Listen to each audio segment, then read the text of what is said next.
You've all heard of the Nakamichi Dragon. What hi-fi enthusiast hasn't, right? But what if I told you there was a less expensive and slightly lower quality tape player by that same company? I bet you'd say, well, obviously. Well, that's what I have here. It's the Nakamichi BX-100. It's one of several other cassette players that Nakamichi made that, despite its more or less sort of flimsy build quality, actually sounds surprisingly nice. And we're going to take a look at it.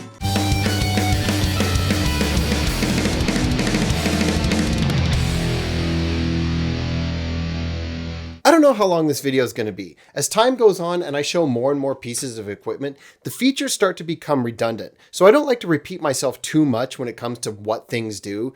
That said, this machine does have a few functions on it that are firsts for this particular channel, so I figured this unit warrants some degree of discussion. This is the Nakamichi BX-100 cassette deck. It's a two-head machine. That refers to the number of tape heads that come into contact with the tape inside the machine. You have a head to play the tape, obviously, but that playback head also serves as the record head when you're making mixtapes to blast out of your T-top Pontiac Fiero. The other head serves to erase the tape before putting a fresh signal on it. It does so by either blasting it with a high-frequency AC signal, or sometimes white noise, or in cheaper machines, it's literally just a permanent magnet that nullifies the previous recording. One way or another, it serves to remove whatever was previously recorded so it doesn't bleed through your fresh recording. Now, I've talked about this before, but to recap, a two-head setup doesn't usually allow you to hear what's actually recorded on the tape as you're recording. You have to trust the meters and your own experience. That's the case here. Conversely, a three-head machine splits the jobs of recording and playback between two separate physical heads so that you can flip a switch and hear the actual recording as it's being made, allowing you to make adjustments in real time to get the recording as nice as possible. On the front, you have a large brushed aluminum faceplate with Nakamichi's signature brutalist styling. Large, severe buttons with thick edges and harsh right angles everywhere. Minimal lighting, save for the red LED VU meters and some choice tiny LED indicators built into the buttons.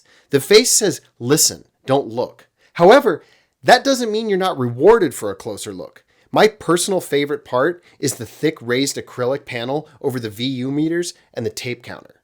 The power button is on the left. Below that is the timer.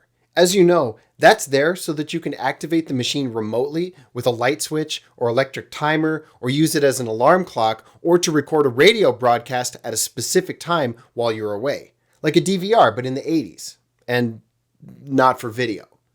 The machine has a built-in muting circuit which kicks on for the first 3 to 4 seconds after the machine powers on, so that, at least according to the manual, all the circuits can stabilize. Maybe that's why I'm groggy when I wake up in the morning. It's my muting circuit. Next to that, you have 4 large buttons. There are actually 8 buttons that toggle. You have rewind and fast forward, stop and play, pause and record, and a master fader control. The first 6 are obvious, but what's that fader thing about? Well, what that does is fade your recordings out and in so that you don't just have abrupt cuts at the end of your audio. I figure that's particularly good for recording things off of the radio.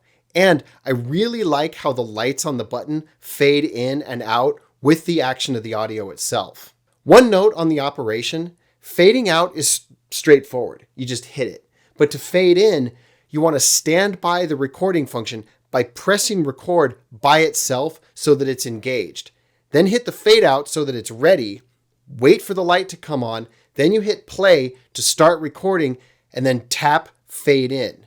It'll record silence until you fade in, but it won't fade in unless you faded out first in the same recording session. In this case, the standby. Stopping will reset everything. The eject button opens the tape door, which has a little linear damper on the side of it. When you go to play a tape, the heads are lifted up to the surface of the tape to read it. That's actually driven by an unusual little cam drive mechanism, which you'll see from the underside when we open it up.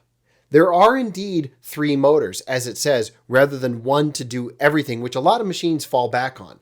One drives the capstan, one drives the cogs, and the third one drives the cam that moves all the levers and stuff that engages everything. Again, I'll show you how all of that operates once we get it open. You saw the VU meters and tape counter. This counter is actually integral to the operation of the machine. By choosing a specific part of the tape, then resetting the counter to 0 and hitting the memory stop function, the machine will rewind to where the counter says 0. I suppose you can come up with whatever use you have for that, but what's neat is below that, you have the auto repeat function. That will rewind and play the tape over and over and over again. The kicker is when you combine the two functions. You can just repeat the same final portion of a tape indefinitely. I, of course, would record something very immature at the end of a tape and just make it repeat indefinitely because I'm like that. Your recording level controls are these two side-by-side linear pots. They're, of course, for independently adjusting the level of your input so that your recording is the right volume without being distorted. In connection with those is the Dolby noise reduction. There is only one option here, no B, C, S, etc. Just one single vanilla version, which I'm sorry to say has a tiny little chip on the button, and for some reason that annoys me. For reference, it's Dolby B, it just doesn't say it. The final group of buttons are your tape type selectors. Type 1, Type 2, and Type 4. Type 3 exists, but he's rarely ever invited to the party. Then you have an equalizer. That goes in conjunction with the tape type selector. They want it on 120 for Type 1 and 70 for Type 2 and 4. Lastly, you have the MPX filter. That's a multiplex filter.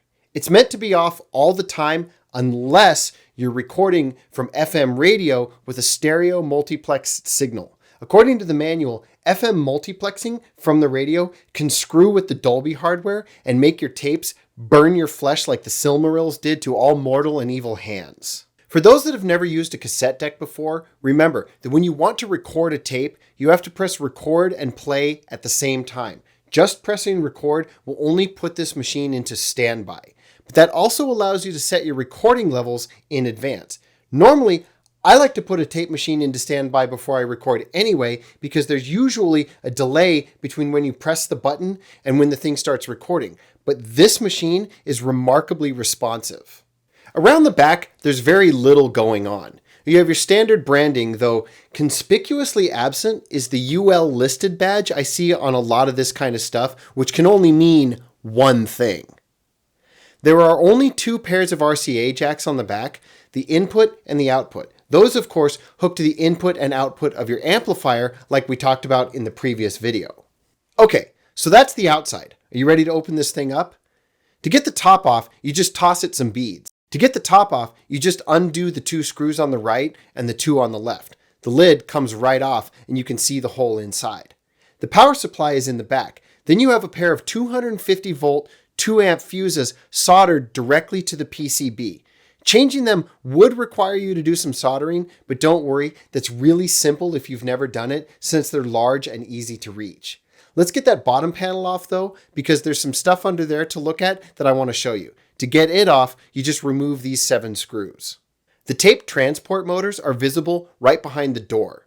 If you look from the underside, you can see the cam drive mechanism. Now it's worth noting here that the transport is a stumbling block for these units. The little idler wheel can become less grippy and your pickup reels can get a little stuck.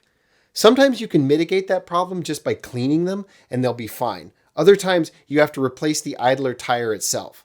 That's a little more complicated than a lot of first-timers really want to try to tackle, but the parts don't cost that much and it can be done if you're just careful. The linear damper is down here as well, and the large chip you see is the Nakamichi B11020A microcontroller chip that runs most of the workings. Now, if there's anything on this board that stands out as interesting or noteworthy, I urge you to mention it in the comments. I learn a lot from you guys, so please point stuff out. All right, final thoughts. As far as the sound quality, I don't really think it's worth demoing because it seems to sound more or less like the original recording, and the differences are too small to be distinguishable after going through my recording equipment and then editing and then YouTube processing and whatever. So I'm not going to bother. You can hear it in person, but it's very subtle, which is also to its credit. I have also ordered an idler tire for this thing as well, and I will be replacing that when it comes, which I hope doesn't take very long. But for now, that's all I have. I'll see you next time. Stay metal, guys.